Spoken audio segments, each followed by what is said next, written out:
For the past 7 years, my husband, 43, and I, 37 female, have been trying to have children, but we've been unsuccessful as we've gone to specialists and have been assured that we can't have children. Our hearts were broken, and since then we've wanted nothing less than to become parents and have something to call our own. Last year we decided to volunteer to help foster homes and help the youth and young adults struggling with homelessness. While doing this, we met our son's birth mother, Amelia, 19. She was pregnant and struggling with homelessness, and we offered to take her in, help her with maternity clothes, healthcare, transportation with doctor's appointments, etc. She took us up on our offer and moved in, and that's when she began telling us that her child's father wasn't in the picture and that she had no way to provide for him. She didn't know what she was going to do and had no job or way of caring for him. She was 20 weeks pregnant around this time.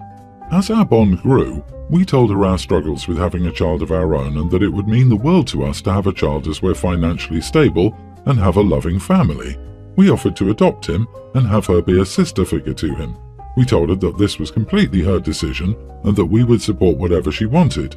After a few weeks, she told us that she wanted us to adopt him once she gave birth, and we agreed to an open adoption. We thanked her and we supported her in every way she needed, and she also had her own room in our home. Fast forward, she gave birth to our son, Aidan. I was there for the birth and our bond was unexplainable. Shortly afterward, the next morning, she signed off the adoption papers and terminated her rights. We then took him home along with her. About 2 weeks after her birth, she became clingy with our son. We explained that he was ours and she was welcome to help with him, but he was my son and I would make all the decisions regarding him. This upset her and she felt hurt, so we ultimately decided to ask her to move out, and once the adoption was finalized, we hadn't had any contact with her. We decided to close the adoption and we asked her not to contact us any further. His birth mother thinks I'm the idiot and accuses me of manipulating her with false pretenses. However, this isn't true. Aidan is our son and I am his mother, so I must do what's best for him. Am I the idiot? You're not just an idiot, you're evil. How can you live with yourself? You found a young woman facing incredible obstacles, brought her into your home, groomed her to give up her child on false pretense, and then slammed the door in her face. You lied to her about access she would have to her child. You stole that child. You deserve the absolute worst. Exactly. What OP did is straight up evil. My heart goes out to that poor girl. Poor thing probably has zero resources to reverse the adoption and nowhere safe to take the baby. It makes me so sad to think about what she must be going through. Homeless, got her baby stolen, postpartum, betrayed. Absolutely breathtaking. I agree. 2 weeks postpartum and now homeless. OP is straight up evil. It all sounds manipulative as heck. OP didn't do this for Aidan's best interests. It's often beneficial for adoptive children to be able to know their birth parents. They get the story from the horse's mouth and the reassurance that they weren't simply abandoned for the heck of it. OP did this for herself. Selfish is an understatement. Poor Aidan has parents like that. In order to close an open adoption, you must go to court. How legal is this adoption? It sounds like you took advantage of a woman who probably wouldn't have given up her child if she'd had a home or any support at all. You essentially coerced her, misled her, and then had her sign away her parental rights immediately after giving birth, all the while thinking she'd have a role in her child's life. You know she can't afford to challenge you in court. You effectively stole her child because you have money and she doesn't. I'm so angry reading this. That poor girl. He is not your son. You aren't his mother. Stop kidding yourself. You stole him. I, 33 male, am getting married next summer. I invited a friend from university to my wedding, but intentionally didn't give him a +1 for his wife. His wife and I do not get on. She attended university with us, and we had our fair share of fights then, and a rather large fuss some 5 odd years ago. We live on opposite sides of our country and only see each other a couple of times a year, if that, for special occasions like other friends' weddings. His wife and I can be generally cordial now, but mostly avoid or ignore one another. They got married around 4 years ago and I was not invited to their wedding. My friend told me, in no uncertain terms, that he wanted me there, but his wife didn't, and that he chose to respect her wishes on her big day. I was disappointed but understanding and never let it affect our friendship. I'm having a big wedding, and all guests with spouses, fiancés, and serious boyfriends and girlfriends are getting +1s, except for said friend. It's not a numbers issue, I simply don't want his wife in attendance. Given the lack of a +1, I've considered the likelihood that my friend will RSVP no, but I'm okay with this outcome. I have no intention of telling him ahead of time that most others are getting a +1, but I'm aware that he's most likely going to find out. My fiancée and I obviously discussed this matter and she's fully supportive of this decision. Other friends whom I've spoken to tell me that I'm being ruthless and shouldn't have even invited my friend if I wasn't going to give him a +1 for his wife. So, am I the idiot? Edit, she cheated on my friend at university and they broke up. I wasn't as warm to her afterward, but not outwardly mean. She wanted him back and he asked for advice. I said, don't do it. He took her back anyways, obviously his right to do so, but I remained more distant from her. Not sure if my friend told her that I advised they remain broken up, I wouldn't be surprised, or if it was just me not being as friendly, but she turned nasty on me. 5 years ago, I called her out for her behaviour after she hurt me with multiple rude comments. Alcohol was involved, and I could have handled the situation with more finesse. Our interaction ruined a wonderful evening. Once we sobered up the following day, I apologised for my part and expected the same in return. Instead, she not only refused to apologise or accept any blame, but she also entirely rejected my apology. Not the idiot, you and your wife discussed it, are on the same page, and ultimately it's your wedding and you can invite whomever you'd like to, or not, just like your friend's wife, to their wedding. Side note, I disagree with your friends you shouldn't have sent the single invite to your friend. You sent him one, he's your friend, he can choose. Not sending one would have been ruthless. OP, I don't understand why you would even invite him. After a non-invite to their wedding, I'd consider the friendship over and be an acquaintance every now and again instead. No matter who she's married to, I wouldn't want this woman anywhere near my wedding. It probably would have been better to invite neither and just have a private conversation with him. I suspect that he won't come and the friendship has probably run its course, but you sound okay with that? I say you are the idiot simply because you intentionally put your so-called friend in an untenable position. Either invite the married couple as a couple or don't invite them at all. If you want your friend there, don't make him have to choose, and if you're okay with him not showing up, well then why invite him in the first place? It's like you're trying to make a point or something. You're asking him to travel across the country to celebrate your marriage, but to heck with the marriage is in. That is petty, small behaviour. Either don't invite him at all, or invite them both. If she hates you enough, she may decide she doesn't want to be there on her own. My husband, 40, is a doctor, and I, 29 female, don't work. I got married and had my kids, a young grammar school male, a preschool male and a toddler female soon after graduating from college, so I've never had a real job. I planned on working for a couple of years and had a few job offers, but my daughter happened sooner than we planned, so I just stayed home. While it is quite nice that I can afford to stay home, money was not the main reason I married my husband. I love him because of his personality. My stepsister, 30, has 3 children, pre-tween female, a young grammar school male, and a young male toddler. I babysit them fairly often.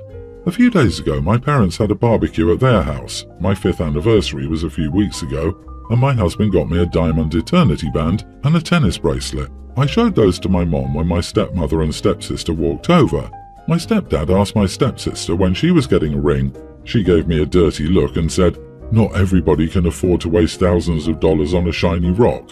I tried to be the bigger person and told my stepdad that she didn't need a ring and it was obvious that her boyfriend loved her a lot, whether she had one or not. She told me to screw off with my fake sympathy. I asked her if she woke up on the wrong side of the bed today and she said, "Some people actually have things to worry about. A useless little gold digger who's never worked a day wouldn't understand." I was quite offended, but I don't like confrontation, so I just smiled and told her to tell me if she needed help with anything. She said that she didn't need my charity and accused me of trying to make her and her family feel bad by flaunting my expensive jewelry. I reminded her that she chose to walk over and join our conversation. She said it's hard to feel happy when she and her boyfriend still rent a house and can't afford special stuff for themselves and their kids while working long hours. I was done with her BS, so I basically told her that that was their problem and there was nothing I could do about that. She said that her kids feel awful when they see all the nice things my kids have, and her daughter really wants to be a ballerina and do gymnastics, but she can't afford it, so she has to watch her cousin do everything she dreamed of doing. I told her to stop being a jealous witch and said that if she didn't want her kids to be jealous, then I won't babysit them anymore. She called me insensitive and said that I've always been given everything I want and I'm spoiled. I didn't want to engage with her anymore, so I left to talk to my sister-in-law. My stepsister left the barbecue immediately after that and is still mad at me. My mother thinks I should apologize to keep the peace. Am I the idiot? Edit, my post isn't very clear on everything. My sister and her boyfriend aren't married or engaged and have been together for 4 years. They don't have degrees and work low-wage jobs, and we live in California, so everything is insanely expensive. My stepdad was asking her when they were getting engaged. Not the idiot. If your stepsister wants to throw insults, she can't be surprised when you clap back, especially when you defended her and regularly babysat her children. You're perfectly within your rights to defend yourself, and it's you who is owed an apology. Tell your mother that you didn't start this fight, and you won't apologize for finishing it, but you will accept her apology when she's ready to give it. Until then, you two should steer clear of each other, and don't babysit for her until she apologizes. OMG, stepdad is the idiot too for tossing that grenade at the family gathering. OP, I think your stepdad has a bigger part in this than you think. How often does he make comments like this? She's clearly struggling, and having her father make comments like that while you admittedly are showing off your wealth and gifts to your mother. Money was indeed a factor in your marriage. You got with a man 11 years your senior in your early 20s and lived the luxurious life without working for it. You are in an extremely privileged position. I don't think it excuses her behavior, but I really would give her some understanding here. Does she see you as the golden child? If you are favored a lot more throughout her life, it can cause a huge amount of built-up resentment. She didn't walk into the conversation. Your stepfather threw her into the conversation by insulting her. She's likely been compared to you by him multiple times, while having her daughter blame her for not being rich enough or marrying a wealthy man. You're not the idiot, but I think you know she did hit some truths there. My husband has 2 girls from a previous marriage. Addison tween and Madeline young tween. He and his ex broke up when she was pregnant with Madeline, and we started dating shortly after. I've been in the girl's life since Addison was a toddler and Madeline was an infant. We have primary custody during the school year. During the summer, they do 3 weeks with us, 1 week at their bio-mom's house. Their bio-mom has a tween stepdaughter, Lauren, that can be a bit of a bully. Madeline is very shy and has some sensory issues and minor developmental and speech delays, so she's seen as an easy target for Lauren. All 3 girls share a room, so Madeline doesn't really have an escape from Lauren. Last time I picked the girls up, Madeline ran to me and said that Lauren took a lot of her clothes and toys and wouldn't give them back.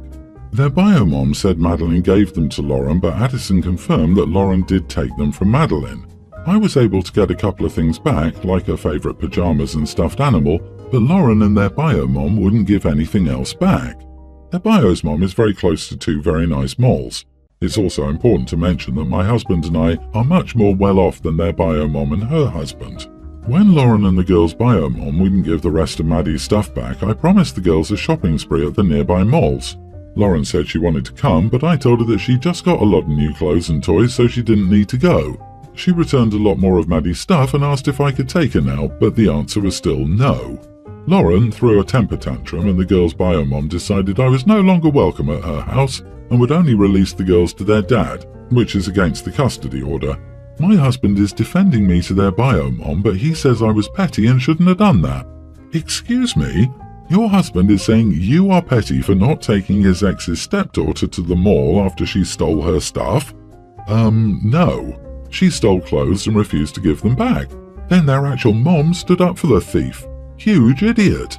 They only returned some things so she could try going to the mall with you. Is that a joke? I wouldn't have taken her either way. Also, they don't bring any of their nice things to their mothers anymore. Is there a way you can give her a luggage lock for when she does stay there? Play stupid games and win stupid prizes. If the bio-mom refuses to release the kids to you, record her saying this and take her to court. Also, this wasn't petty. You're being a good stepmom. Bio-mom's angry because she has to deal with the aftermath of Lauren's tantrum when she created the monster.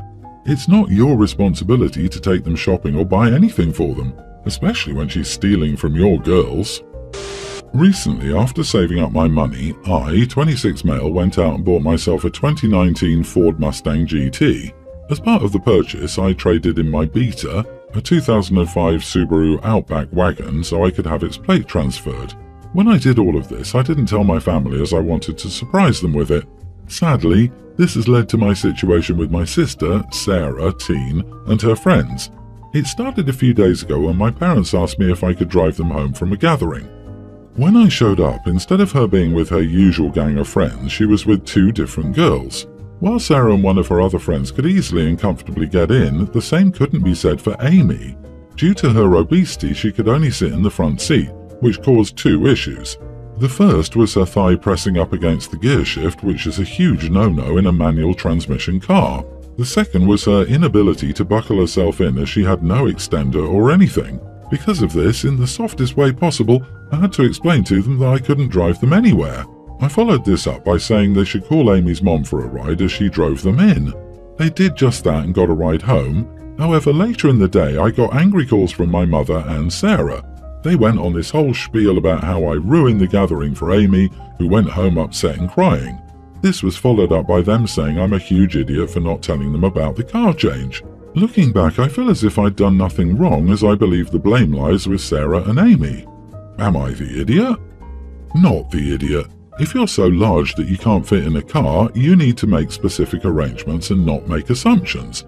At no point was it OP's responsibility to prepare for this situation. What was the original plan? Put Amy in the trunk of the station wagon? It's unfortunate and inconvenient, but the fact that Amy is so fat that she can't fit into smaller seats can't surprise her.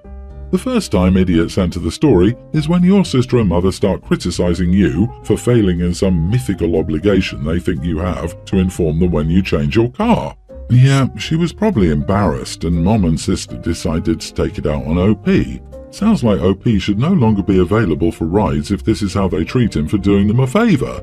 Why should the entitled sister or her friends get any more rides when they're verbally abusive to OP for, checks notes, trying to maintain a safe driving environment? Not his fault the chick is obese. What was he supposed to do? Wreck his car because her fat was literally covering the stick shift? Seatbelt aside, not like OP could have driven the car with her in it even if they wanted to.